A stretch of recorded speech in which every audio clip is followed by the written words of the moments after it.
And now, a few words from our sponsor, Goldco. If you watch our show, you know how we feel about our government and our financial system.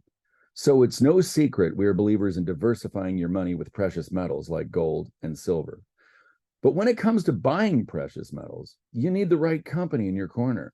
That's why we've partnered with the top-rated precious metals company, Goldco, because reputation matters. Goldco has helped people like you and me place over $1 billion in gold and silver.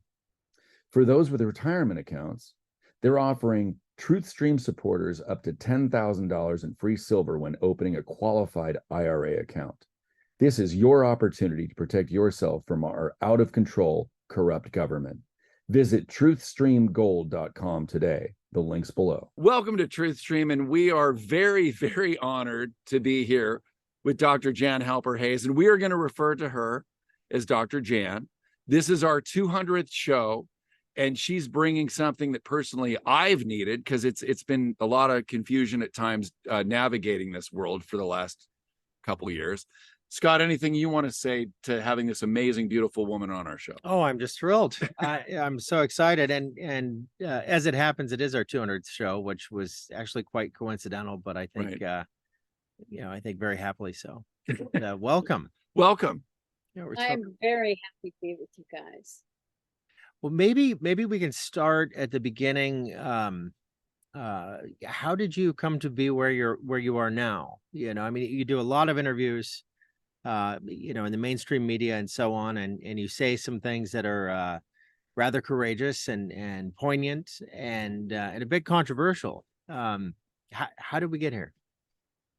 Well, we got here because I decided that we'll skip the parts of my career where I did the advertising for Johnson's baby shampoo and disposable diapers and got, an introduction into the manipulation of the public mind.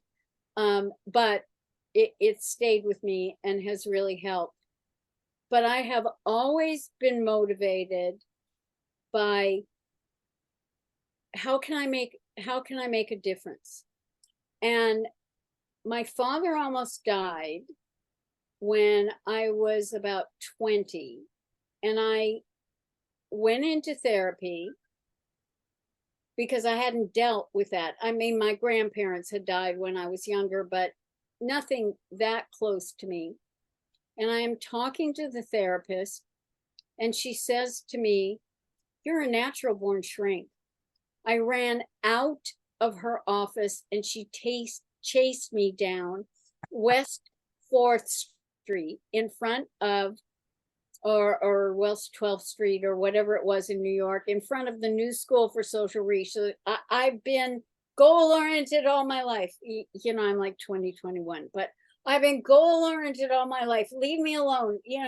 I came here to deal with this, but I have always believed that people are messengers from God. So I transitioned from I graduated from high school at 16 and transitioned to learning about myself and entering therapy. And in New York at the time, you just needed to have a bachelor's degree to be considered a psychotherapist. And I had two great people who took me under their wing. One, Penny Rushinoff, who in the film with Alan Bates and Jill Clayburgh, and now I can't remember the name of the film, but she was asked to be in that film as the lesbian therapist. And she came to our group therapy saying, "How am I going to deal with that?" We all said, "Look, you don't really care about that." And Herb Freudenberger was my other supervisor, and he is literally the one who coined the term burnout. He identified that. He identified back then the problems with women's lib and how women's lib needed to create men as the bad, which led us to male toxicity. And I was being supervised by them, and I became very frustrated with a patient that kept coming in week after week. And I said, look, we got to stop this. You're coming in here and all you're doing is mentally masturbating, and you are not moving forward. To which Herb pulled me aside after that and said, you are cut out to work with business people. You will not survive as a shrink in an office from 6 or 7 in the morning till 10 at night. It will drive you crazy. And at the time, I was really very fortunate. I'm living in New York. And so I'm calling the personnel directors and I'm saying, I have 7 years experience as a psychotherapist, and I have business experience, blah, blah, blah. And I want to come in and train your people in feelings. Well, it turned out to be great because I was able to do that. And that is how it started. And then companies would say, we have people that attended your seminar, but can you come into our company? So then Xerox and IBM and Monsanto and Ralston Purina and my clients evolved. But then what happened was I had made a recommendation that a certain manager be taken out and a new one put in. And all the problems I identified were disappearing. And so I thought, do I really make a difference? Oh, how am I being significant?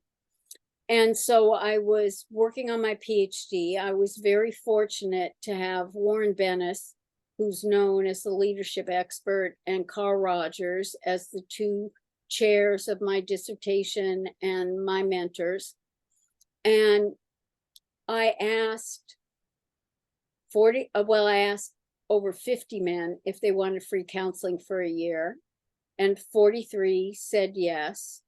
And then because of my opportunity to train and deal with all of these executives, John Malloy came out with a book that said, women need to dress for success. You need to wear a scarf that has a tie and a suit. And meanwhile, men are saying to me, I don't want to put up with this anymore.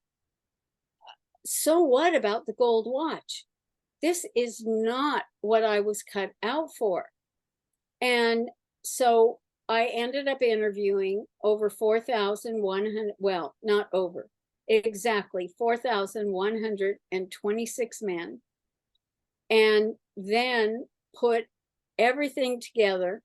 Now, I come from the system of card cataloging things. That's how old I am.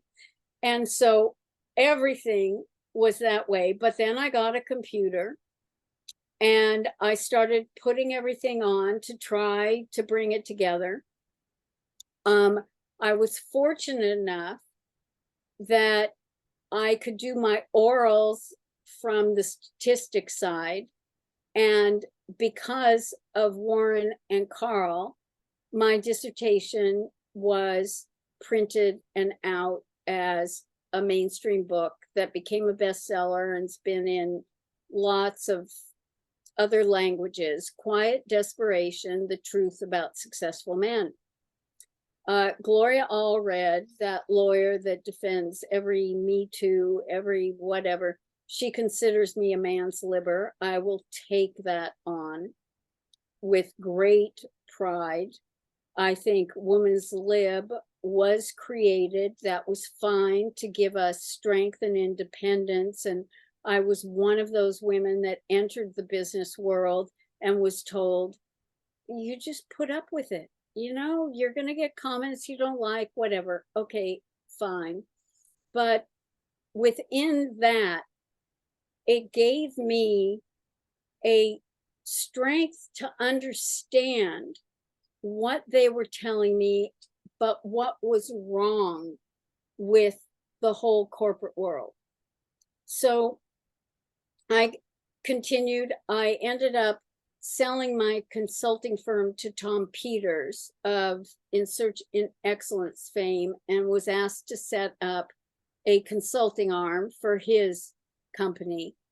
And it actually was really great because I wasn't sure if I wanted to continue in what I was doing. I mean, I consulted with Steve Jobs, George Lucas, Spielberg. Spielberg and Lucas they started their company in LA, and it was called the Egg Company before they even expanded beyond that. And I felt very grateful for that opportunity, because at that point I had probably trained well over 10,000 executives. I mean, how else could I get my 4,000 samples if I wasn't doing that? And I felt that there needed to be word out to what the men were saying, but also to the women. These men aren't happy with the game that they played. So why is another man telling you to play the exact same game and give up yourself? They don't want to. And they're trying to find ways to not have to do that. So that has always driven me. Tom bought my company. I set that up. It was nice because it was a short period of time where I maybe were home for a month or two and not traveling around, but it gave me time to really reflect. And so the book is Quiet Desperation, The Truth About Successful Men.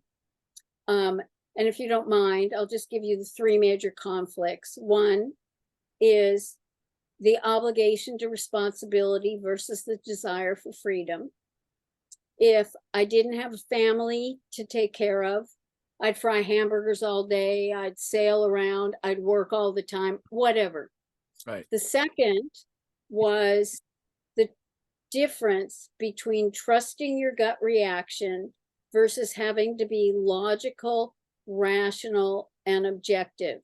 Now, I interviewed one of the Hiltons, and he said to me, I intuitively think about the number I'm going to put down. And 9 times out of 10, I win the deal. There was a very famous basketball player, Dr. J. I become Dr. Jan after him. I don't know, it just kind of came that way. But he said, I am not a basketball player. I am a man who plays basketball. And that became a very important theme in the second part. The third, given the fact that the book came out in 1988, so the third was called Wives, Lovers, Mistresses, ... and Women, because women were a foreign entity entering their world. And when my book came out, I was on the Geraldo Rivera show when he was the who's the other guy that did the talk shows of exposing and, you know, being Donahue. Well, Donahue, and then after that there was someone. It'll come to me later, but It was before Al Capone's vault, I take it. Not Dr. Phil, not Jerry Springer. Jerry Springer, that's who I was thinking about. You know, and Geraldo was the start of that kind of thing. And it just so happened that that particular show was recorded, but it was going to be aired on Memorial Day. Now, I had gotten a media consultant to help me with that stuff, and I left that show and I called her, because then I had to get on a plane. I did a 27 city media tour about it, and my book was on the cover of Forbes and on Cosmopolitan and etc. But I said, this is what happened. I said this, blah, blah, blah. And I told friends, please watch it. I'm not watching it, because I was horrified. At every commercial, he had someone come try to set me up. But I learned the greatest thing from that. I could be dying inside, but I was answering it and I was okay. And I've always passed that on to people, is that you could be dying inside, but it doesn't always show, and to keep that in mind. So from all of that, I always wanted to come over to Europe to work. Now, I married someone in San Francisco from the part of the world that I'm living in now in the UK, but most people leave their heart in San Francisco. I left my ex, I took my heart and my son, and I came to the job offer here. And the job offer could have been anything other than cleaning out toilets, and I would have taken it, because I just so badly wanted to work overseas. And then 9/11 happened. So they decided to close down the division that I was brought to lead. That's okay. But it was that's my past to be here. How do I stay? I never considered myself a celebrity author, but there were three categories: celebrity musician, celebrity author, and celebrity artist. So this was the funniest part. I had to go to the consulate in LA to present my credentials so I could stay. And I said, you can go on the internet. There are at least 30,000 references to my work. Oh no, we don't trust the internet. We need from your agent, we need from your publisher, we need from, okay, fine, give that all to them. So I get my visa to be able to be here. I have to have it renewed a year later. And I'm now in the UK, and I bring it. And honest to God, I think my son and I were the only white people for 7 hours that were there going through it before we were finally called. And I brought everything that I had to bring. And they said, sorry, we have to go check on the internet how valid this is. Wow. Wow. How much things changed in a year. Right. And soon after that, I was hired by one of the top 4 consulting firms. And originally, the goal was I was going to bring the behavioral change practice to the consulting. And then, and we were separating, and we were going to be an individual unit, because Enron had happened. And so a lot of those big 4s were splitting up. And then what happened was IBM bought us. And my partners would say, why are you so depressed? And I said, for 15 years, I consulted with IBM. They are the cultural opposite to us. And so I spent a number of years running the Europe, Middle East, and Africa leadership and change strategy. So up to this point, I probably have interacted, advised trained whatever, more than 30,000 different executives over those years. But the other thing was that I still got to go to the US and do some of my advising. Again, still, I always wanted to bring feelings, understanding of people. You know, I always said I deal with the intangible, the soft side of life that we need to understand. And that turned out to really be a gift. So now I'm going to fast forward. How did I get to the DOD?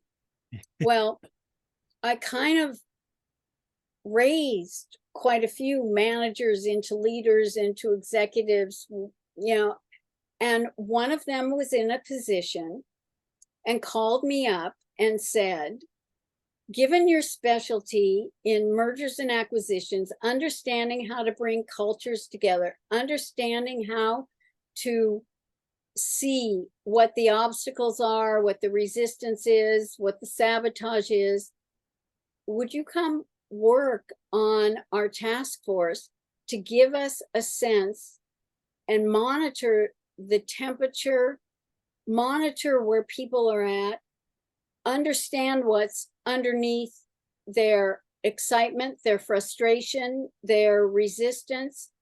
I said, great, I'd love to do that. And so that is what led me to the place that I'm at now. And I really actually had enjoyed being incognito. In 2014, there was going to be a tax law that came into play that was going to hurt all 9 million expat Americans living overseas. And I had been asked to head up the UK chapter, and then a few months later became the global vice president and helped set up our 51 country chapters of bringing people together. And within that, it meant 3 times a year, I hung out with RNC people, the state chairmen, the committee men, the committee women. It really opened my eyes to the political world, and our chairman educated me so in depth on it. I mean, I'm just so grateful to him for that opportunity to be able to do that. And it led to my being on Trump's transition team. And the only thing I ever wanted to do, I was 18, and maybe I was 17 because I was working at the Safeway snack bar and earned more money. I had to file a tax return. And I said to my parents, why can't I decide which parts of the government get my money? And I have so been bothered by that all these years. And all I wanted to be able to do, and I'm not going to go into detail because I don't really want to divulge it at this point, but there is a division within the Commerce Department that has the ability with 600 volunteers for us to be able to take costs out of the government. And so I got to develop that. Sadly, of the political things that were going on in the White House, it didn't make it that far, but that's okay. I'm good friends with Senator Marsha Blackburn when she was a congressperson, and it's really because of her that that opportunity came, and I'm not giving up.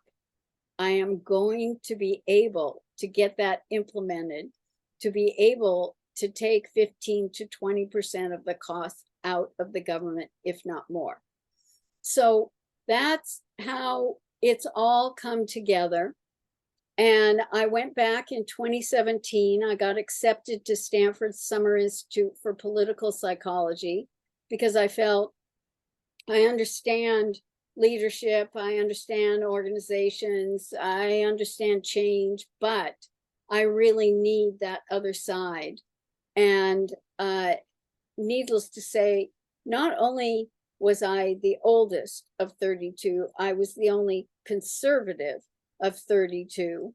And we lived in a frat house together for 2 months. And it was a great, I mean, we had people from the United Arab Emirates and from Cuba, and I mean, all over the world. And it really helped me to focus also on combining the political with the psychological.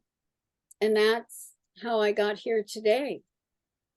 Wow, that is one heck of a story. I had so many thoughts. I mean, you started with the woman's lib clash, and you're a woman of such accomplishment that I think you don't need to say much to disprove what I heard on a recent interview, and I don't remember who it was that said it. It was a brilliant woman, but she said, I don't know when we decided to rebrand narcissism as feminism, but it was destructive, and I thought that was rather brilliant.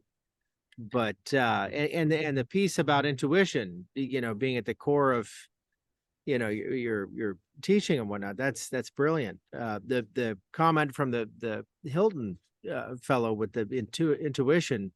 Yeah.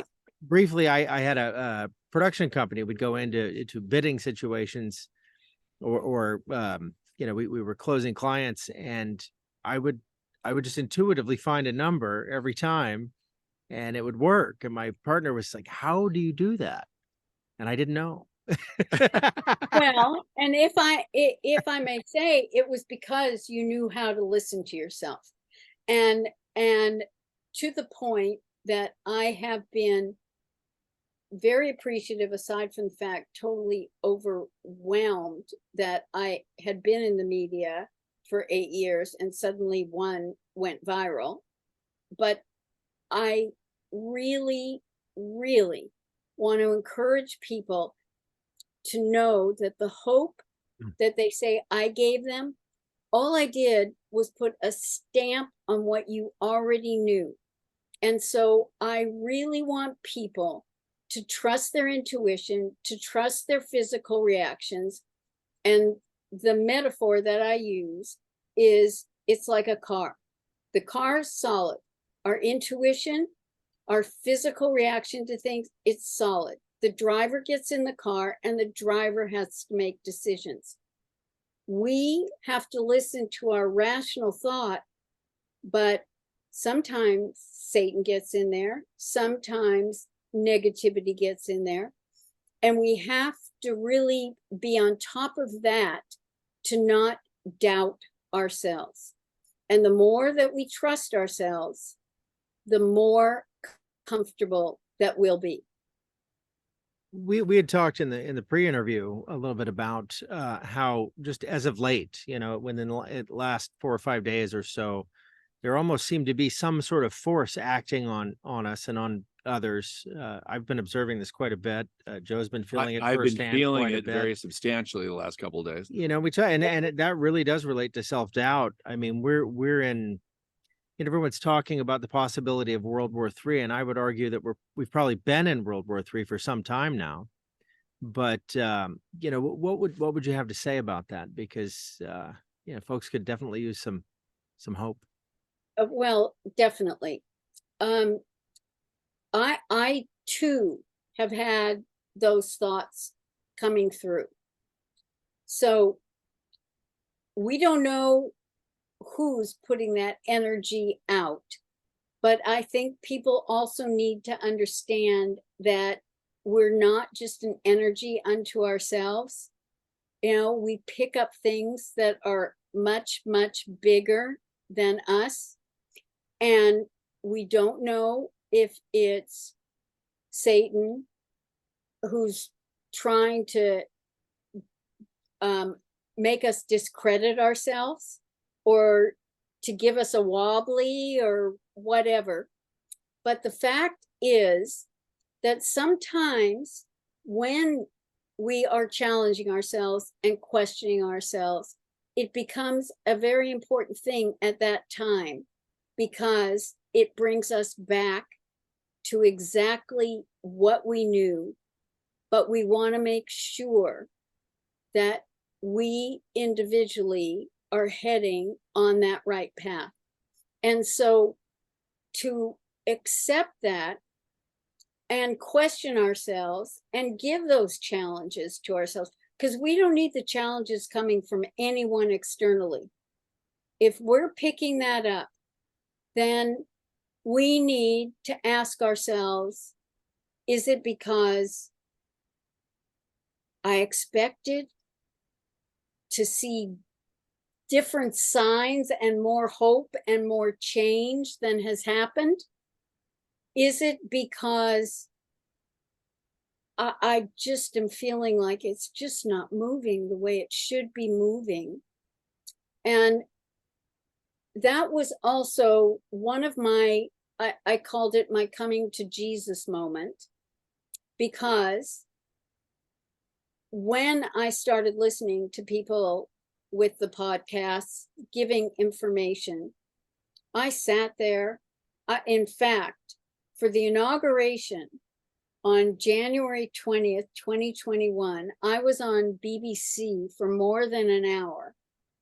And they said, we're going to start now. And the inauguration happened. Meanwhile, I've got my computer open to Fox News, and it doesn't start till 6 minutes later. You know, so, and I had heard something, but, you know, at that time it didn't fully register, but I went on with it. But I was expecting, as I had heard from other podcasters, there were going to be arrests. You know, I'm thinking January 20th, 2021, right. Justice is going to be served. Many of us did, yes. Yeah. And justice wasn't served. I've come to accept that it was a false flag, and it needed to be a false flag for all of us to believe it, to sway the other people. However, that, aside from Brett Baer and Martha McCallum on November 3rd, it was just a downer for me. And so I then spent 2 years bringing myself back up to 2022, thinking, now I'm fully in hopium, that, oh, they're all going to be exposed now, to which they weren't exposed. So now I have a serious coming to Jesus meeting with myself. And I realized I needed to let go of my expectations, because the script I had in my head would be different than your scripts, but we'd have similarities. And yet, hey, I didn't write my script out. I didn't give it to the world. I didn't give it to the military or to Trump or to people in charge, whatever. So how could they know to do it the way I'm imagining it in my head? And at that point, I said, no more expectations. No more imagining how it's supposed to be carried out. You need to let go of that, and you need to look at exactly what is. Now, if I could fast forward quite a bit, please. Because I have been doing very in-depth research into the Treaty of Washington in 1871 from the perspective of, we know people want to see something. They're getting exhausted. They're getting frustrated. It's building. And the worst part is we're taking it out on other people. The unity that had existed on social media is very fragile right now, because they're attacking one another. And all it is I call it a stress overload that is then being put on people that don't necessarily deserve it, but how do we get it out? And we have to think about our dealing with our disappointment, our frustration, our expectations that's boiling up inside of us. And we are the only ones that can really calm it down. So in my research, because I had said, if Trump can be patient, why can't we be patient? The City of London was given its charter by William the Conqueror in 1066. So those bankers in 1066 all started coming together. Now, well before 1871, we had a civil war. Those bankers decided that they would finance the South because they wanted to weaken the Union.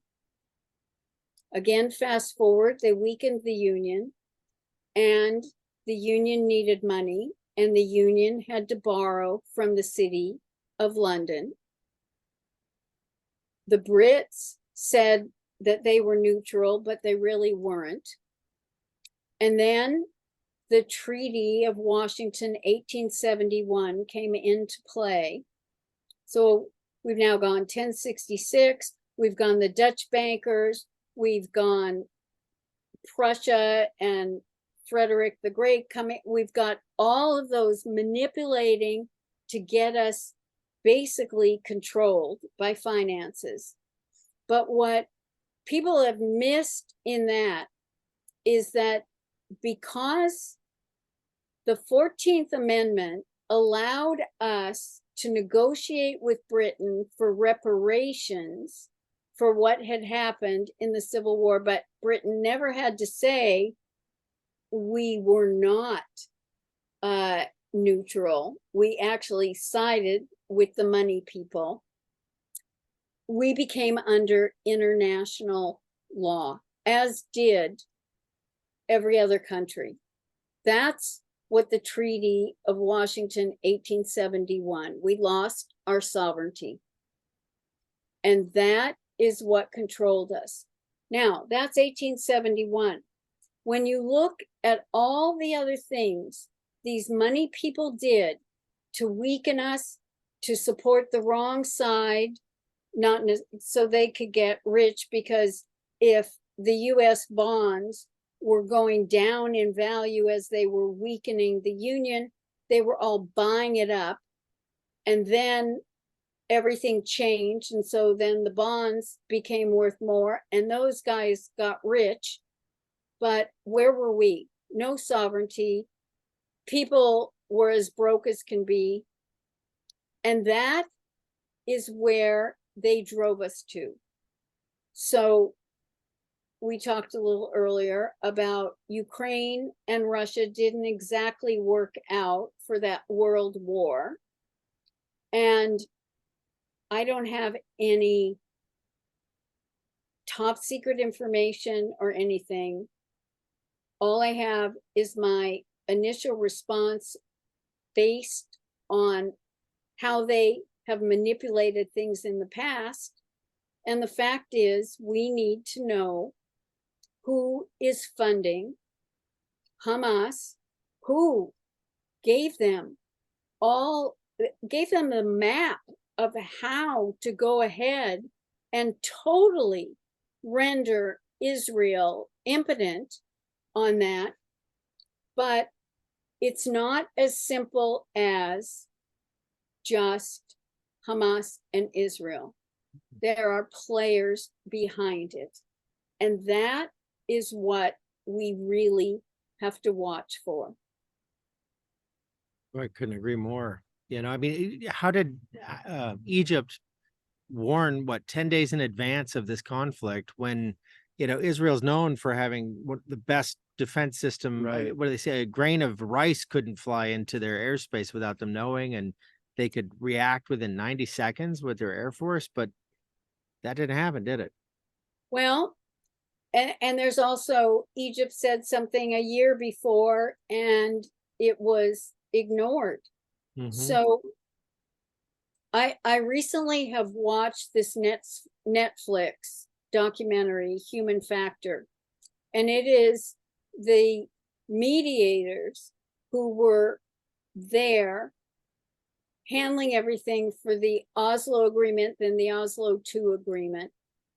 And the key, I encourage everyone to watch it, but in relation to what we're talking about right now, the fact is that Rabin and Arafat had developed an incredible rapport.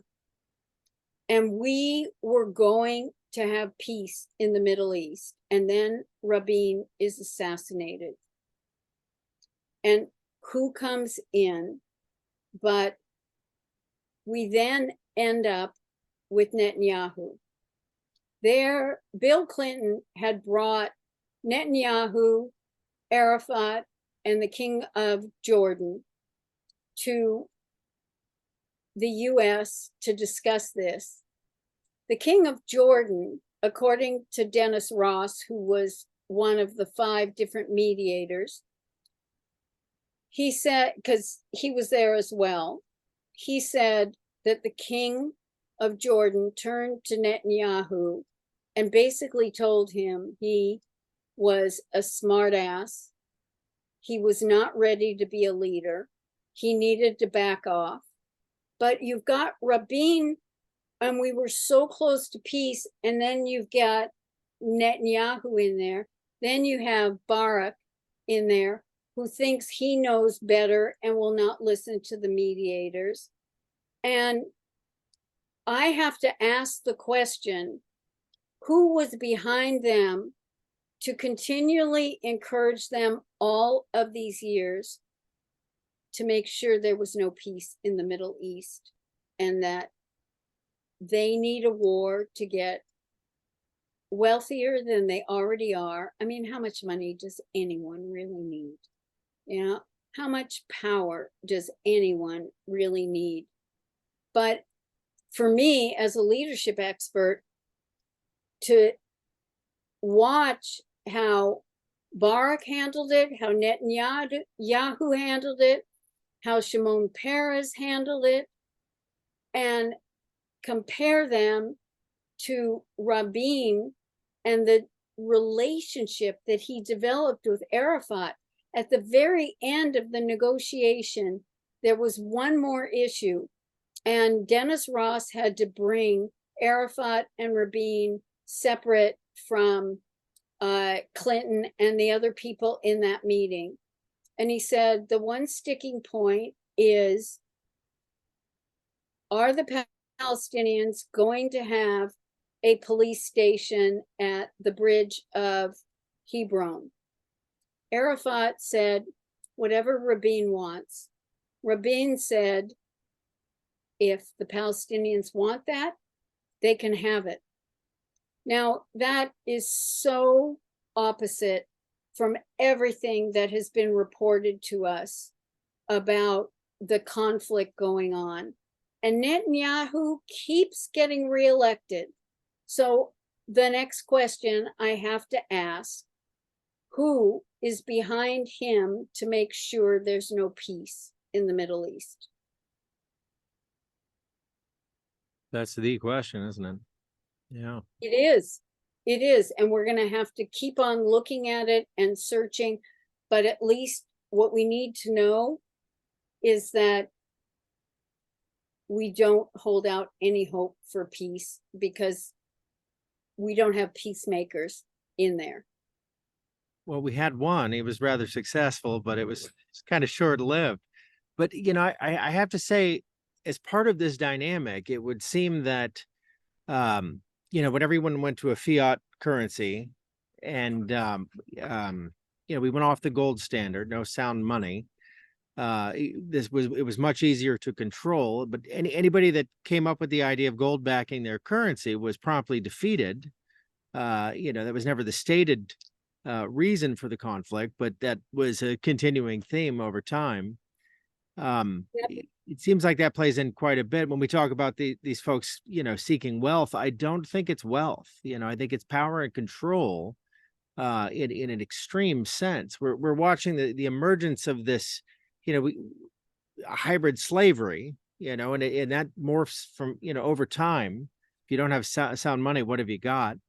But that seems to be playing a role here, and the Middle East has always been. We're talking about the Tigris and Euphrates river valleys, the cradle of civilization.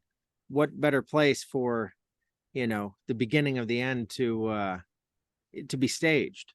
Not that I think it is the beginning of the end, but you know what I'm saying.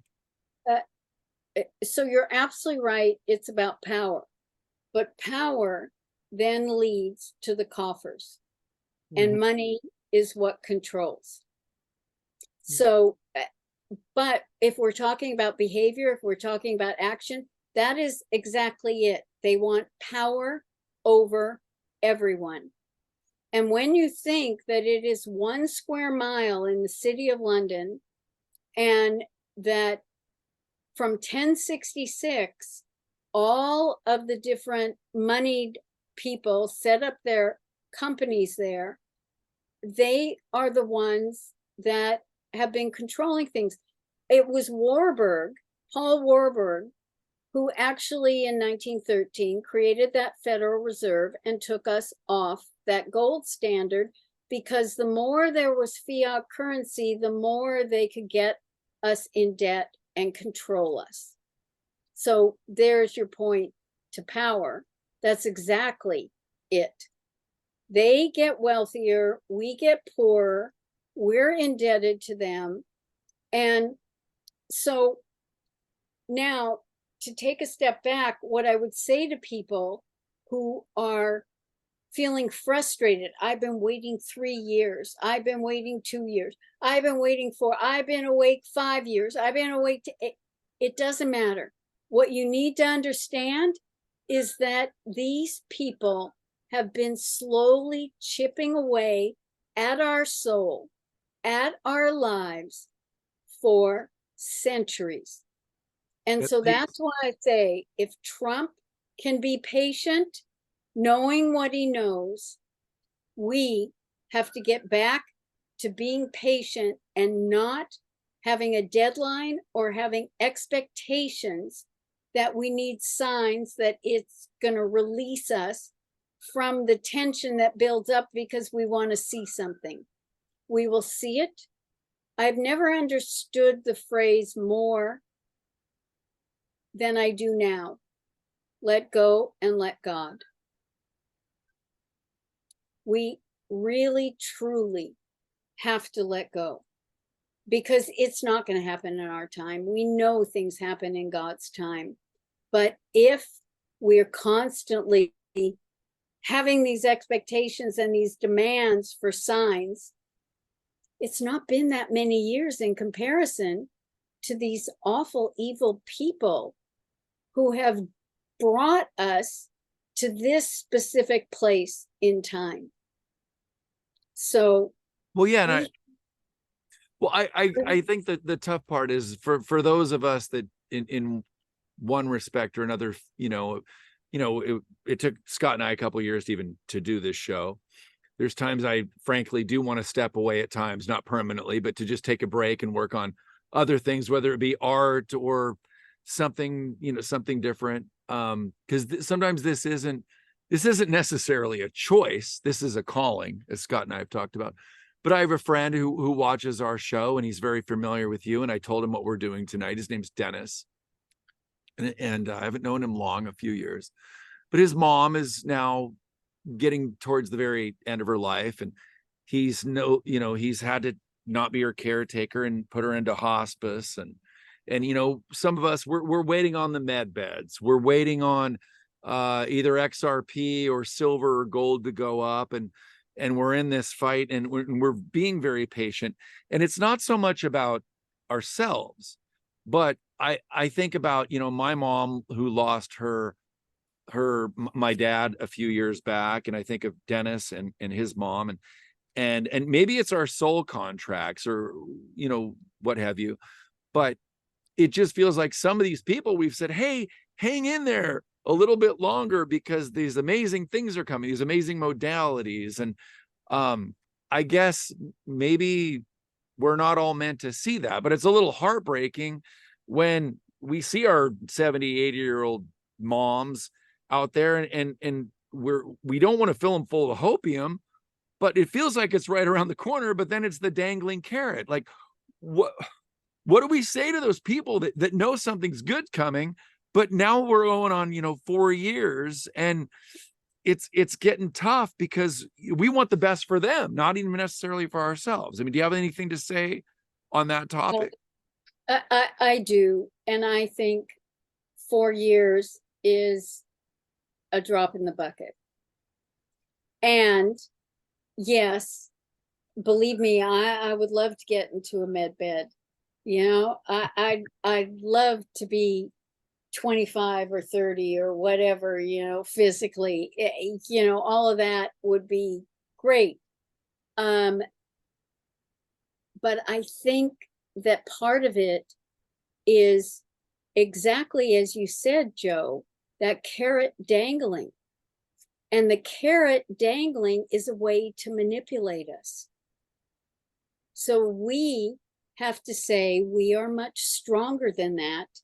We know it's a possibility, but do not put hope onto it. We will see as things change. And when they change, we have been told that these are some of the things that might come about. But we absolutely cannot take it as the gospel, because I haven't seen a med bed.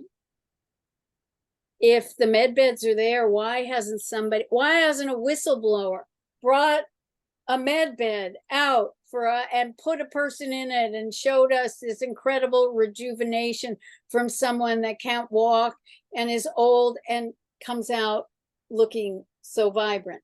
You're healed. Well, I think there's a big difference between expectation and faith. And expectation tends to often be premeditated disappointment. Exactly. Well, it's an entirely different side of your life. Well put, Scott. Well, thanks. Premeditated disappointment. I'm stealing that. I just want you to know. Yeah. Yeah, but that is exactly it. And so that's why I say it's fine that you have expectations, but understand your own script. And I often encourage people to write out their script. So it's there, it's on a piece of paper, but they're not having to keep it going. And the script ends up comparing to reality. What we as patriots, as conservatives have, that Democrats, liberals, progressives do not have, is that we face reality. For them, reality, I've often said, if you had conservatives and liberals and they all convened at Disney World, you would have the conservatives on Main Street in Adventureland and Frontierland. You would have to go to Fantasyland and Tomorrowland to find the liberals. Wow. That's great. That's funny. That really is great. Wow. And that's how they think. And I go back to this Human Factor documentary, because now I've watched it so many times in the past 2 days, but one of them said the mistake that we made was we kept thinking of how it could or should be, instead of dealing with the reality of what is and how the people were thinking. And that really sums it up. So the best thing we can do for our own sanity is let go of our expectations. Fair. No. That hopium, that 2022, I wasn't told until well after 2022 that there was not going to be any justice or exposure. It was needing to find the ones on the ground level, on the counties, that were the evil, crooked, corrupt ones. I really wish I knew that before 2022, because I had such hope that, oh, good, I am going to see justice delivered. Now I know that I want justice delivered. And when it comes, it is going to be glorious. But for me to expect, when I'm listening to other people talk and then interpret it that maybe, oh, maybe that's a sign, maybe they're telling, no, justice, everything is going to come in the right time. I was a little bit disappointed to hear that Sidney Powell today agreed to plead guilty, because I was really hoping when her trial started on Monday that she was going to bring that Kraken. But obviously, it's not the time. So I had to pull myself back and say it was a trigger I had hoped, but it's not going to be. I think the biggest trigger for the ones more so that are asleep is going to be financial. When you're pickpocketed, that gets your emotions going and your eyes open, and you can do everything that the CIA achieved by putting everything under conspiracy theory, so that you just negate yourself. And you know, in our pre-talk, you had asked sort of when I woke up and saw evil. You know, it was interesting because my brother and I had not been in touch for several years. And I went to visit him, and he kept referring to himself as a conspiracy theorist. But he was showing me the different things that he had been following. And I said to him, no, you're not a conspiracy theorist. You're a critical thinker who's seeing through things. And you might not have the verification or the answers, but he was one of the people that got me to start listening to other people to get the information in, and it gave me a greater understanding. And at the same time, I think for years and years, he had been seeing through these things, but he ended up negating himself by saying, well, I'm kind of a conspiracy theorist. I said, no, we got to get rid of that label right there. No, you aren't. I mean, look at how you've opened my eyes up.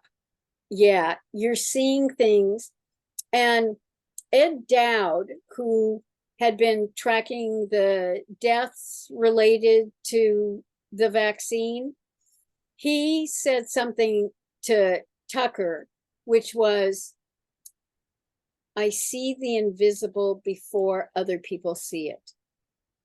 And I think a lot of us have that ability to see the invisible before other people see it.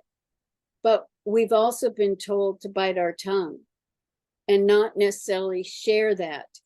And the more that we share it with like-minded people, the more it reinforces us that there are other people that see this invisible that's not so invisible. Right. Yeah, I think reality for many is just an agreed upon story. It's an agreed upon lie, really. But, you know, some of us have the ability to look at the pieces on the board, survey the terrain, and use some common sense to get a more accurate viewpoint. And history plays a key role in that. And it's amazing. I mean, it's a little tricky when they rewrite the history every couple of months or whatnot, but it is a leading indicator as to what may happen here in the future. And we, without indulging in a whole lot of, we've just talked about expectations, without indulging in too much of that, I do want to ask you about the situation with the Speaker of the House, because there's been some discussion of Trump occupying that role, which would be third in line, with a whole lot of interesting powers and responsibilities. What do you think may happen there? Because it's not resolved yet, as I understand. Well, No, and real quick on top, there was a gentleman that's a veteran I was talking about at a winery out in Washington State yesterday, not too far from Mount Rainier, and he said if this goes for 3 months without a speaker, that can open up a whole lot of other things unfolding that a lot of people may not be privy to. So I just wanted to bring that up as well. So, well, I don't know if you got my message that I suggested you go to my Substack, because in November, I wrote an article between Trump and McCarthy and saying we really needed Trump as the Speaker of the House. And I outlined how McCarthy was a duplicitous panderer and not to trust him whatsoever.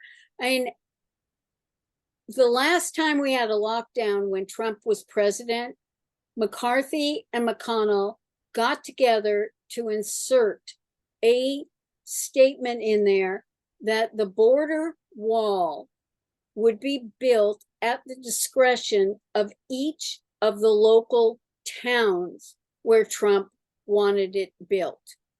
That was the way for McCarthy and McConnell to sabotage getting that wall built, or at least to put a thorn in the side of having to negotiate with every single town. Then I just put out an article saying, Congress, your jig is up. Not one of you is qualified to be speaker. They have to go outside. When you listen to Newt Gingrich or Mike Levine or any of these, and they talk about the sanctity of the system that doesn't work. The system that doesn't work. When was the last time that any one of them asked the question, what could be a common goal that we could work on? And then I blame them for the division in our country. I know people love to blame Trump, but if they are representative as leaders and they can't work anything out and they do all this childish stuff of tit for tat at one another, what else is a Democrat that supports them or a Republican to think other than I'm against you? Because that's what they're doing. I mean, Mitch McConnell coming out and saying, I will not get anything passed for Barack Obama. I mean, now we've got 22 or maybe down to 20 that have said, oh, I need to act on principles. What principles? Go give me a break. You think we're that stupid that you politicians operate on principles? Maybe ideology, but no morals. You don't operate on morals. You definitely do not think about what's best for we the people. I was against Steve Scalise and Jim Jordan coming out saying, I'm running because I want to bring the everyone together to make nice, to get along. Who cares? Yeah. Where do we factor in as we the people? But for so long, they have not had to think about us. And, I don't blame us. I think there was a time when we actually believed in our politicians and they actually showed that it was worthwhile to believe in them. And then, and this was before they had careers and stayed there for 30, 40 years. They knew they were servants. They went and did their duty. Then they went back to whatever their profession was. When that changed, that meant they were out for themselves. They were beholden, whether it was lobbyists, I don't really care. They were beholden to others, but they were never, ever beholden to realizing we elected them. And the other thing is that they all have their personal pollsters. Well, if I'm making money being your personal pollster, I'm not going to tell you anything bad. So you think everything's okay. I'm only giving you the positive from the constituents. And you get to point the finger at everyone else. And so then we keep reelecting. But we went through a phase of apathy because we felt so helpless. And the best thing about 2020 being a stolen election and Trump constantly saying it is that it got people off their bottoms and realized we, the people, need to take action. And if you go back to the executive order of 13848, and he spells out fraudulent elections and he spells out national emergency, and you just look at that, and he has in there November 3rd, 2020. This is September 12th, 2018. It is because that, and I think it was Jerome Corsi that actually gave a speech to this effect, that the military wanted to get rid of Obama, but when they convinced Trump to run, they didn't have to do that. They knew they had someone who understood bankruptcy, who had the backbone to do everything. And so one of the hardest things for the Democrats and for Hillary was that they never expected Trump to get as many legitimate votes as he did. And so that was a shock. And he and the military knew that in 2018, people blame him. Oh, you lost the House or the Senate or whatever in 2018, and then 2020, and then 2022. But he knows that that cheating had gone on, and it had to happen to identify all of the crooked people. Yeah, because from where I'm standing currently, and with the exception of the Trump administration, I think is a notable exception, this isn't a representative government, and it's not really even attempting to keep up appearances on either side. The two-party system seems to just be more of a mechanism to force division, and you do have plenty of bad actors on both sides. McConnell being a great example. I hear about governments around the world, elections happening in with the idea of it being a representative government, but they're not representing the will of any of these people. No, but they don't care. They haven't had to care about it because we became apathetic, and we kept putting them in, and they, between their pollsters and reelecting them, they thought, I'm just fine. Everything I'm doing is fine. It's you. It's someone else, but it's not me. And I originally, when I wrote this article, I wanted to encourage people to send it to every congressman and senator, because I expose their behavior, and no one tells them, you guys are crap. You guys are crap at your job, and you need to understand what is going on. Forget your pollsters. Do you know that there are individual organizations working in each county to primary you?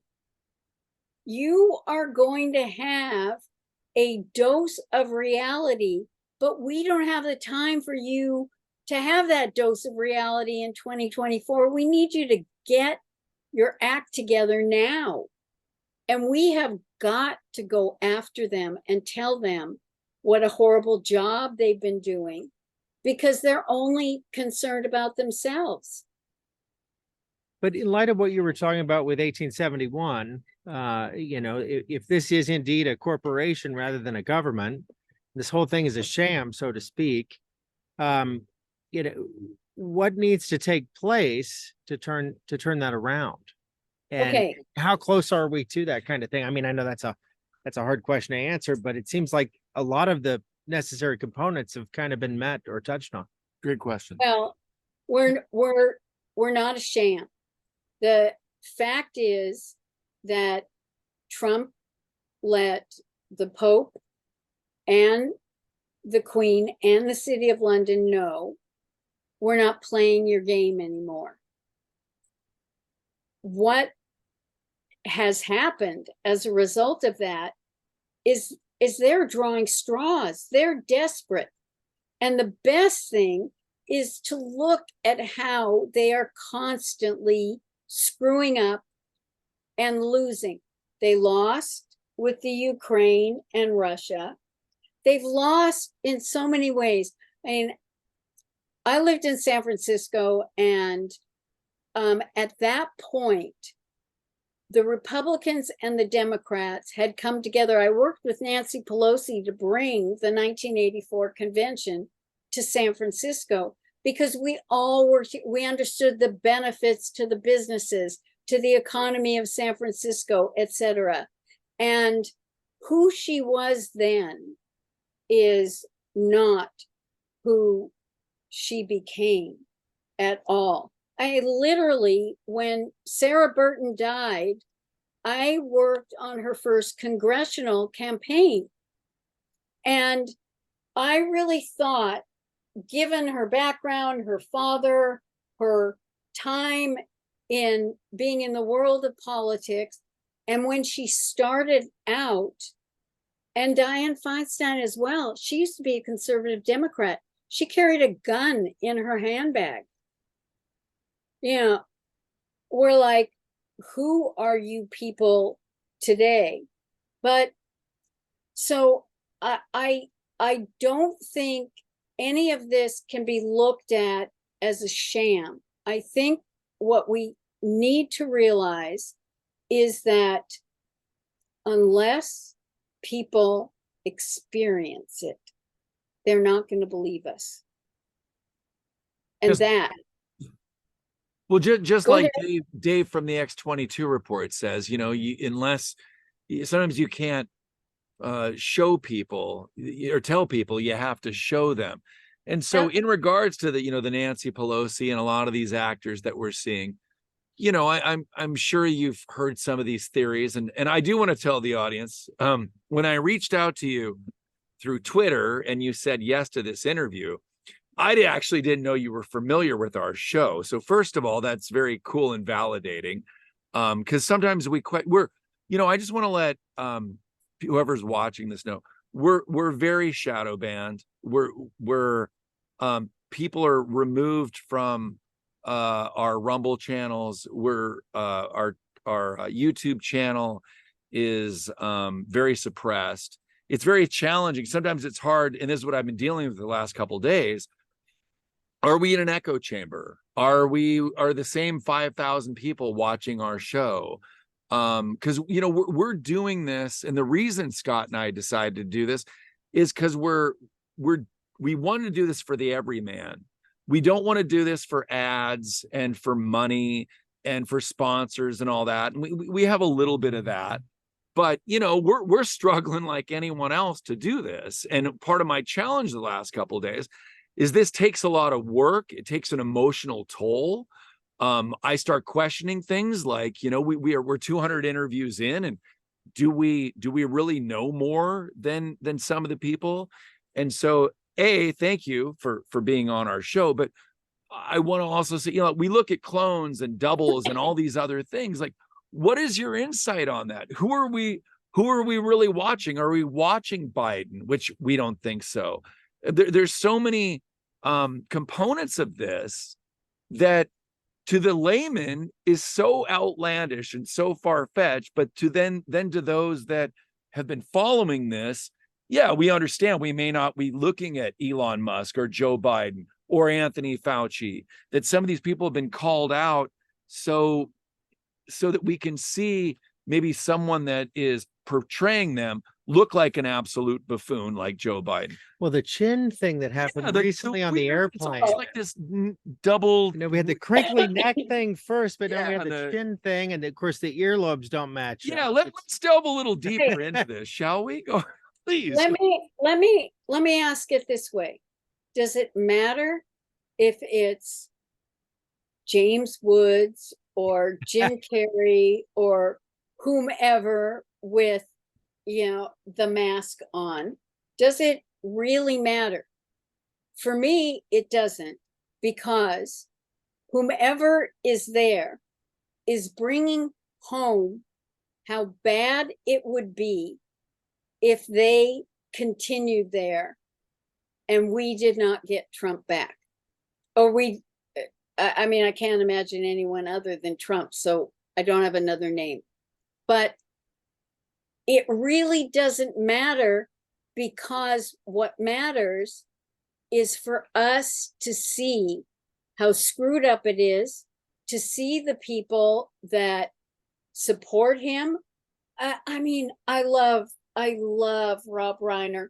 He's the best president we've ever had in our entire lives. and I had put something on Twitter that I think when he played Meathead, he didn't have to do much acting. He's doing a better job now. He's Meathead and he's continued, but I think we have to be careful about the so-called measurement, or the thing that we're saying needs to be the feedback to validate. And instead, what we need to do, because Republicans, conservatives are far better than the Democrats, remember they're in Tomorrowland or Fantasyland, is that we see what is going on. And we have to sit with that and then connect the dots, see what it triggers, see what reactions are, because that tells us what the movement is. And I've been, since I did these 2 podcasts last Thursday, one of my concerns has been the people that are trying to break the unity, and also who are doing character assassination. And I actually highlighted 3 different tweeters, Xers, whatever we call them now.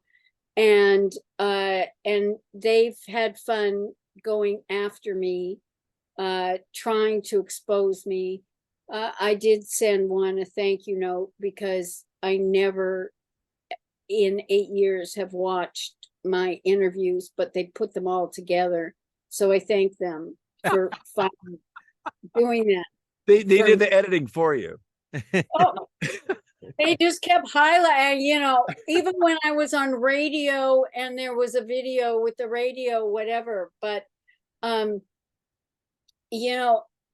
my concern was that they were putting out that Admiral Rogers was really deep state, that Mike Flynn was really deep state, that True the Vote, Catherine and Greg were really deep state. And and they're not the only ones, but why are these people putting that out and trying to create wobblies in True the Vote? They were in Obama a target by the IRS. And some of these people are so young, they don't have, we go back to our comment about history, why a certain amount of history is relevant to help us understand what the dynamic is that's coming from the action and those words. And I knew I'd be subjected to it. I didn't say it, but I probably should have said, and when they start going after me, you'll know I hit a chord, and I'm absolutely right that they're instigators, infiltrators, and trying to shake things up. And we have to ignore those people. But where I now have hope is that I don't really care what they put up about me, but I look at the responses, and 90% of the responses are, we see through them. Right. And when you see that, because as I said, basically, my task force is what's the temperature that's going on, and how do we deal with whatever the issues are?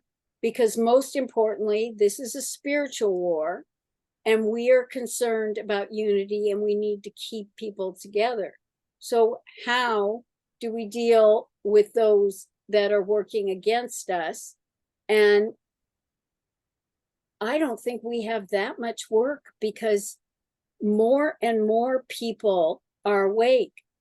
I know 107 doesn't think we've hit 80%. There are different things, and I love Juan, and I studied Spanish growing up in Southern California. So the tease is that Juanita was always my Spanish name, and he's Juanito. And when we're talking to Nino, Right. Yeah, but I think, and I've actually said this for quite some time,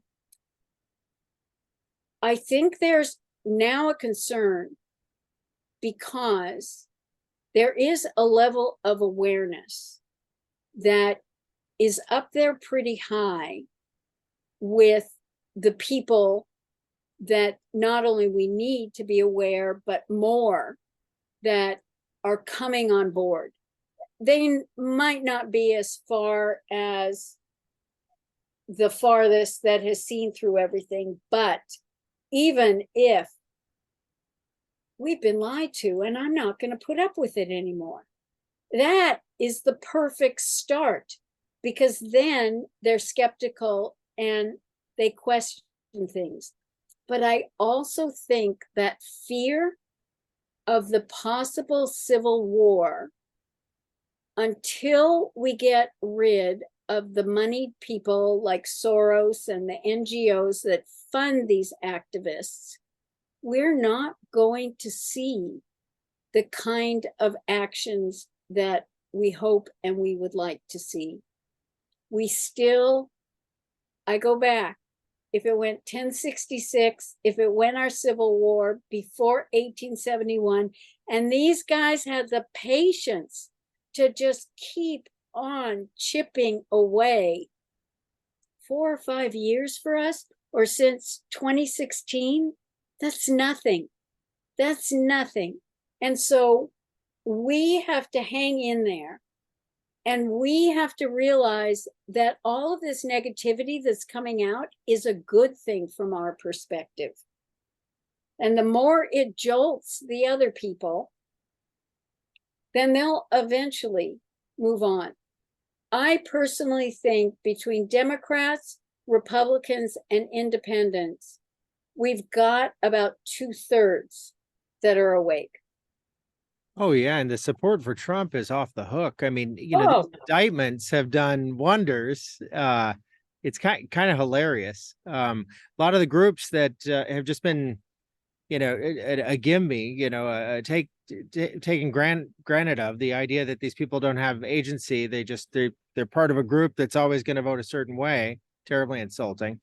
Well, that tide has turned in a big way, and they're having a hard time hiding that. And now there seems to be, and maybe it's just another red herring, I don't know, but there seems to be a path for Trump to become Speaker of the House. This delay is really making me on the edge of my seat. I don't know if I see that happening or not, but I find it intriguing and entertaining that that's a possibility. What do you think? Well, it would be the greatest thing if he did, because he'd kick ass. Yeah. It's just as simple as that. He would kick ass. Yeah. They're now floating Huckabee, both Huckabees, the governor and the former governor. But I am of the mind that we need someone who is not there. They could have been elected and they left, but they have got to understand that it's not the sanctity of this institution. It is looking at how dysfunctional it is. Congress is the most dysfunctional agency of our government.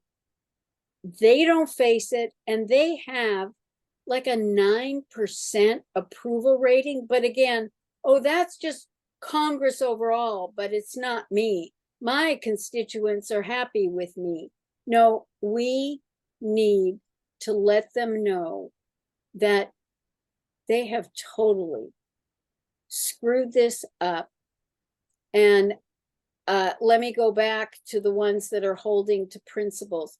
What principles? Please tell me. Please tell me. I understand ideology, but where's practicality in that? And it's a principle of this. When have you ever been principled before this, when you're voting for speaker? Right. Well, I want to talk to you about, some of this awakening. And, there was a woman, I was at Rainier View Winery out in Kapowson yesterday, and amazing couple that runs it. And they were, Pinot Noir. Well, they did have a Pinot Noir, but they're very awake. And he's former military, and he's dealing with some disability stuff that's tough for him to deal with, and wanting to move out of the state due to the the legislation here for veterans. But I guess my point is as far as the topic of adrenochrome, and one of the women that we were sitting next to across the way, she's like, do you really feel that there's pedophilia and those involved with it running the world?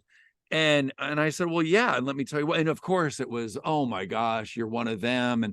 But what do you have to say about that topic? The sound of freedom, about the blackmail that goes on behind closed doors. I mean, it runs rampant. And of course it sounds so bizarre, because most people are good people, and that are human beings.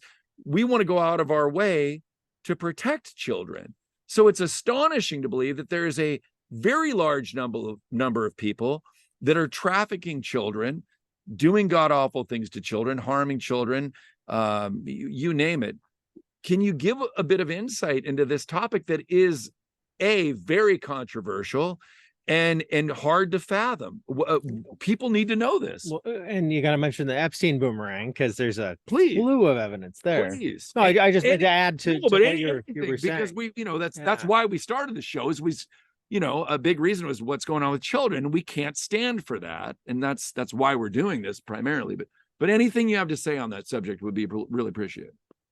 Well, I actually don't talk about it an enormous amount from any authority or expert or anything like that, because I remember my cousin explaining to me, maybe, I don't know, 2016, 17, 18, whatever, that one of the reasons George Soros keeps on living, and a few of them, is because of adrenochrome. I had no idea. See, between the evil and this adrenochrome and this pedophilia, in some ways, I'm still a novice with everyone else, trying to get my head around all of it and understand the severity. Because I finally was able to see how evil they are, there is a lot of this that I ended up researching and understanding how far back it goes. And the sacrifice. We know there have been enough movies that have shown us of the different kinds of groups that do human sacrifice and everything else. I can't speak as an expert. I can't speak as I know for sure. But what I can speak as a psychologist is by looking at the information, looking at the behavior, understanding the impact. This has got to be believable. And the child trafficking, the human trafficking, there's no doubt about that. And there was someone, excuse me, who was just sentenced to 11 years here in the UK because he made 50 million pounds trafficking people to the UK from France, Belgium. He'd get the boats even out of Turkey. I mean, 50 million he made. And he had been running this trafficking organization. What we have to say to ourselves, if more and more of it is coming out and being reported, what we need to do in some respects is store it in the back of our mind. I read that. And we need to see what unfolds and how more and more stories come out. Well, Sound of Freedom, I think, pulled it all together because we'd been hearing different things. Then you've got Mika going, oh, this is just so false. Yeah, it's like, really? Is your head, as John Rich says, where the sun don't shine? I mean, really? You don't see those things. But we cannot take the people that negate it and give them any credence. That's what I have learned. And I really thank my cousin for opening my eyes to it. And it's a very tough subject, a very tough subject. It hurts to think that people are this way with helpless human beings. For money, to hurt a child, to do this to children, like what's messed with me is so much of the entertainment is I've spent most of my life wanting to either film or music or whatever and be part of that. And now I've had to step back a few times. I mean, I continue to still write and do music videos with the helps of dear friends of mine, him being one of them. But I don't want to be part of any of that whatsoever. And it just when you start learning how many actors and politicians and world leaders and musicians are part of this, it makes you sick, frankly. It does. And It even does. and I'll bring this up. You know, U2's new show down at the Sphere in Vegas. Why does it say free pizza in the middle of one of their, there's, LT put together a show along with many other people, and they're going through it frame by frame, and you're seeing,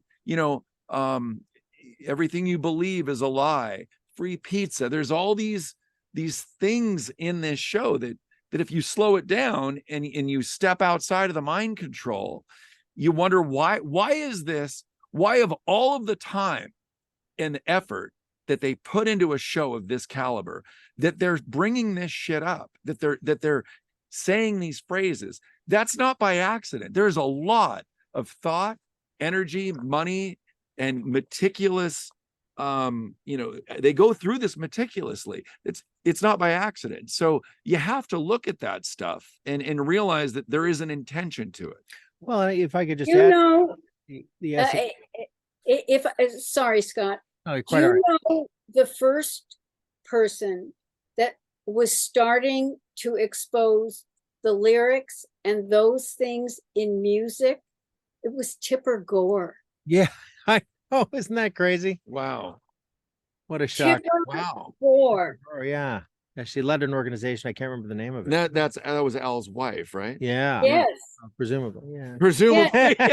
We don't know with the whole trans. Well, yeah, there's some who's what stories anyway. going on. But no, I don't know if I'll have to look more into that. But yeah, I mean, it's very confronting. But yeah, either of you. Well, I please. just wanted to make the point. This isn't just about a profit motive. I mean, although there's a massive profit motive in human trafficking, and it's not just of a sexual nature or a, it's a sacrificial nature. There's a whole esoteric history to this.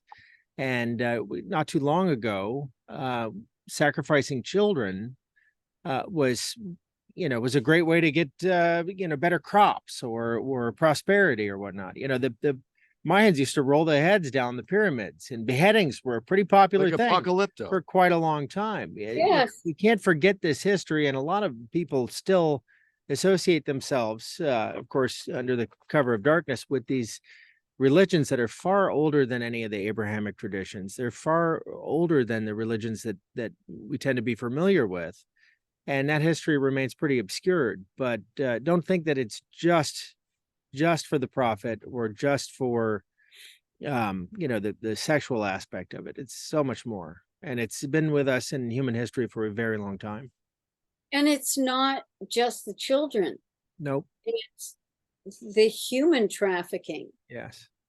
that goes on. And it breaks my heart because the people that they're doing it to are desperate, don't have control. Their lives are being taken from them, but they have no idea how to cope with it. Yeah.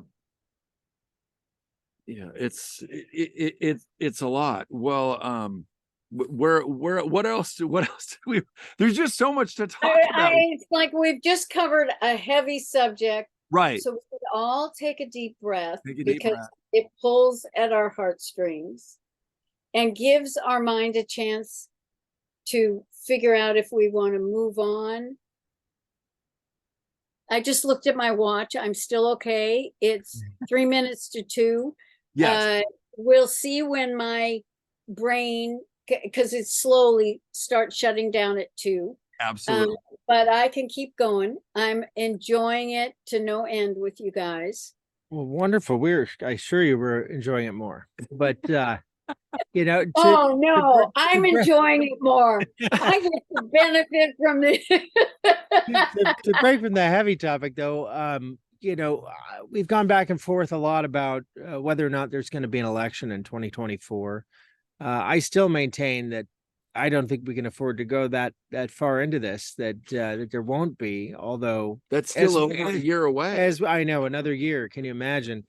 And there's a lot of different paths that this could take that would interrupt the current situation pretty swiftly. Where do you stand on that? If we had to speculate? Okay, so we now have General Flynn saying, forget Q, forget, coming out against all of that. We have Colonel McGregor, who doesn't think we're going to have it. I don't know, because what I do is I look at the different events that happen that can trigger things. that can give clues to things. And I think that Trump is placing more emphasis when he talks on getting to the election of 2024, that I get the impression from how he presents things that he's accepted that we're stuck with Biden until then. Well, can Biden even make it? I mean, he's Well, can't walk upstairs. you mean can James Woods and Jim Carrey Yeah. and this one that went to Israel? Did you notice the hairline and the color of the hair?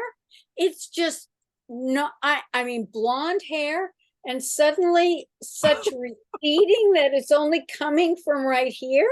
I haven't seen this yet. I've got to take what's next is the- that's not the same one with the weird chin, is Same it? trip. Yeah. It's getting absurd. I wonder if they're just you almost You're wonder if gonna there's talk you're behind gonna the find scenes. it for him.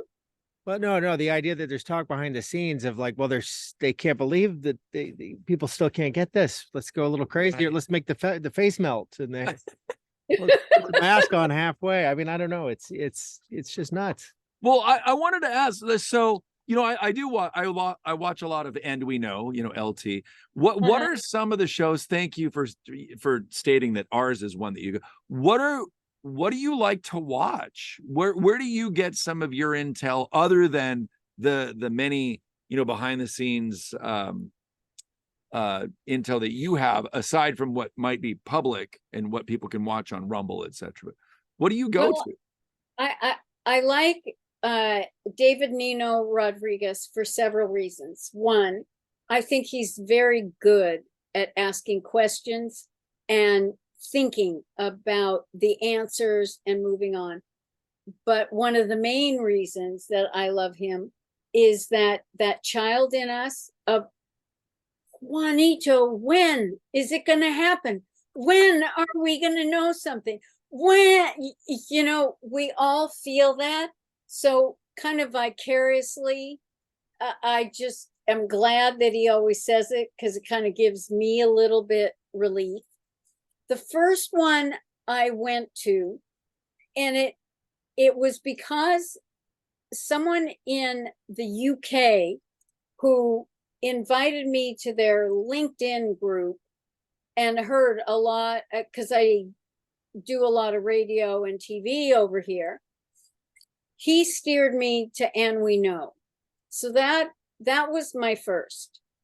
And there were quite a few in the initial times of my really waking up, of ones that I watched. But as I became more educated and as I became involved professionally and had a different source of information, And We Know, SGT Report, David Nino Rodriguez, you guys, and then I used to, on the fringe, I used to listen to, I could never listen to Simon Parks. Never. Great. And for the sole reason that he was so damn British and apologetic and so I just, could you just speak up, please? Could you just be more affirmative? You know, so it didn't matter. I used to listen to Scott McKay, but for me, that's a broken record. But in the beginning, and I think I don't listen to Mel K anymore, but in the beginning, Mel K is very knowledgeable. She's very worthwhile to listen to.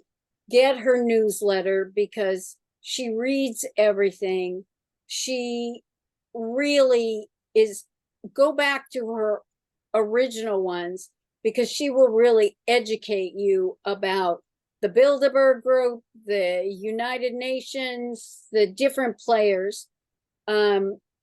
So then when I went viral, and the first time when I'm making dinner and heard my voice on And We Know, I kind of don't watch a lot anymore. It's like every time I turn something on, there is one thing that bothered me, and that was, and I will not tell you who, but it is, it's not someone who necessarily has they do have their own podcast, but they're also a very frequent guest, and kind of, they do great research, they're smart, they pull things together, etc.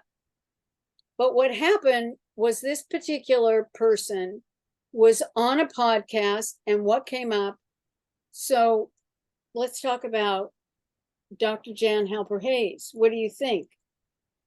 This, I am still upset about it, and I'm upset about it because it gives false hope to people. Okay. This person said, well, you know, she's a plant. I mean, Trump retweeted her interview. How would he know how to do it? And and this person is often considered a voice of authority, and went on, and I was so upset about it because it gives the wrong impression to people. The reason that it happened was that Nigel Farage had interviewed Don Jr. the night before. Then I stayed up I hadn't slept for about 30 hours because I was being picked up before 6 in the morning. And if I don't go to sleep at 3, I was too afraid that I wouldn't wake up when the car came for me. And so I just stayed up all night. They played Don Jr.'s interview from Nigel Farage before they then went to me. Don Jr. gave it to, or posted it, and his dad. And then I benefited from Trump sanctioning what I said and General Flynn. And that's all it is. And to have someone that is a frequent guest on every podcast act like all-knowing and say it with a voice of authority really bothered me. I mean, I don't care what someone says about me, but I care what they're saying that's giving the impression when everything is so fragile right now. Yes. And hope is so important. And so it is even more vital to be truthful, to be specific, and not to make any assumptions or read into things. And so that's the only thing that's ever bothered me that's been said. Yeah, I see that fairly regularly, and it's irritating when speculation is stated as fact. You know, you'll hear people, and there's no caveat. You know, it's they state it as if they have evidence to support it when they don't, and it tends to go places. You know, there's a lot of things we don't know, and that's okay. You know, we don't need to be making it up. Lately, and this is what has also told me that it's stress spillover, because I'm getting certain messages. I asked you a question and you didn't answer it. I got asked something on LinkedIn, and I started out with, this question puts me in a precarious position. I don't answer everything because 1, I might not be able to. 2, I might not know. 3, it's not in my wheelhouse, and I don't want to be quoted as an expert because I'm giving a professional opinion when it's really a personal opinion. And I really wanted to say, grow up. What makes you think because you asked me a question, I have to answer it? and now you're having a temper tantrum because of it.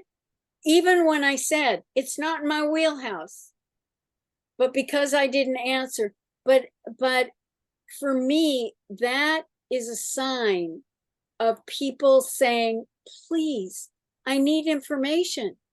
I just want anything. Can't you give me any hope, any specifics? And that's why we have to back off from that. And that is also why I'm very explicit at what I will answer, what I won't answer, and to even explain, I don't know about that. Right. You know, it's okay not to know. Right. But if Well, I'm hanging in here with not knowing, right. please, you can too. And I have a few good sources, and I'm still held up in the air.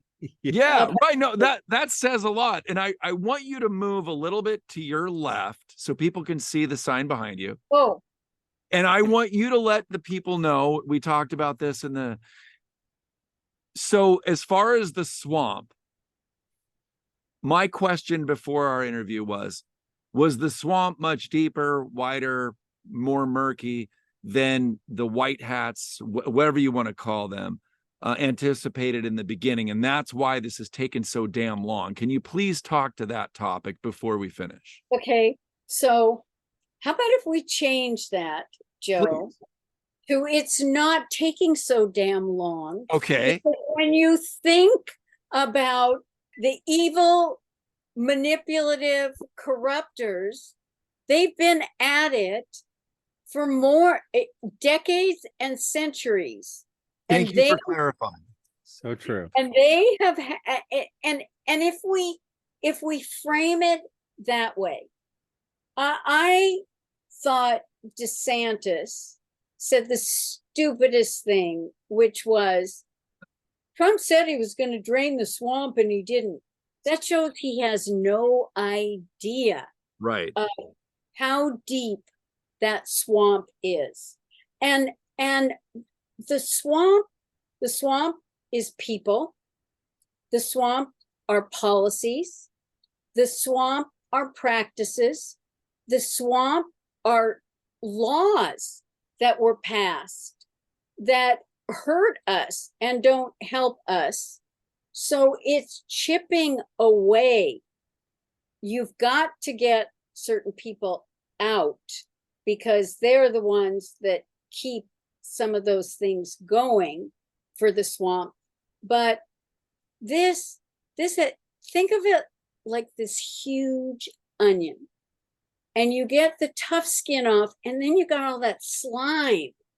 You know, you got to get the slime out of there. And then you get to the next wall and you break through that wall, but then you find more slime that you've got to take off. That's the swamp. And so we're trying to get all the slime away as we break through the tough skin, and we will eventually get to the heart of it.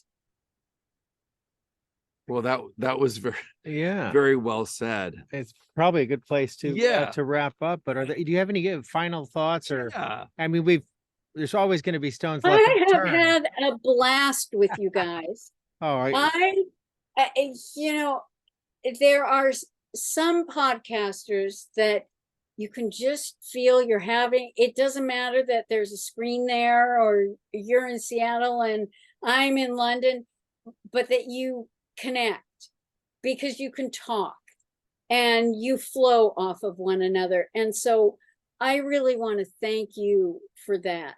I knew that there was a possibility, but I'm glad that it became reality. Yeah, we just met, but you sure seem like an old friend to me, and you did immediately. So thank you for that. Oh, my pleasure.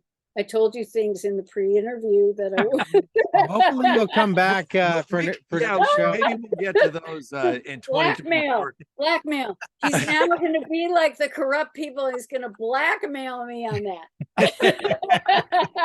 So, Dr. Where can people find you so that we can, I can put these links below so that they can follow you, etc. So please go ahead. Okay.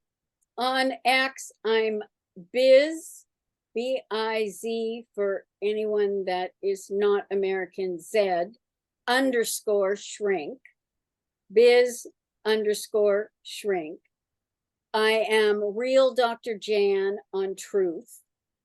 And my Substack is drjan.substack.com. Okay. Excellent. Well, that helps. And we just want to say to our viewers, yeah, we are listener supported. We do appreciate it.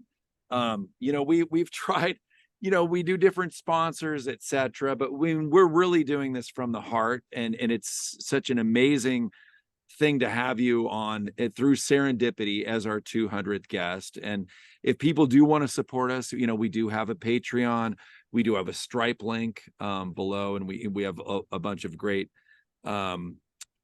products that we're aligned with. But that's really not why we do it. We you know, we're just looking to slide into home plate dirty, putting it all out there, getting, you know, doing it from the best of our ability, from the heart. And that's why we do this. And I gotta say that having you as our 200th guest really gives me a lot of hope and validation to, I mean, I don't look for external validation all the time, but man, you're a great example of it. So thank you so much for being on our show. It means the world to us. Anything you want to... Oh, just to echo that point by saying it's the consequences of not doing the show that keep me doing the show. You know, I mean, you know, the idea that, you know, to stand, all it takes for evil to flourish, as someone once said, was for good men to do nothing. You guys are very talented about bringing out, because you're so human and real, about bringing out the humanness of the person that you're talking to. That is why I have always listened to you forever. Well, thank you. Gosh, as a shrink, to use the term, that's a pretty qualified opinion. So I'll definitely take it. Thank you. Definitely. Yeah. Definitely. All right. Yeah. Well, we'll say bye to the viewers. Please hang out for a moment afterwards. And thanks everybody for watching. Take care. Thanks so much.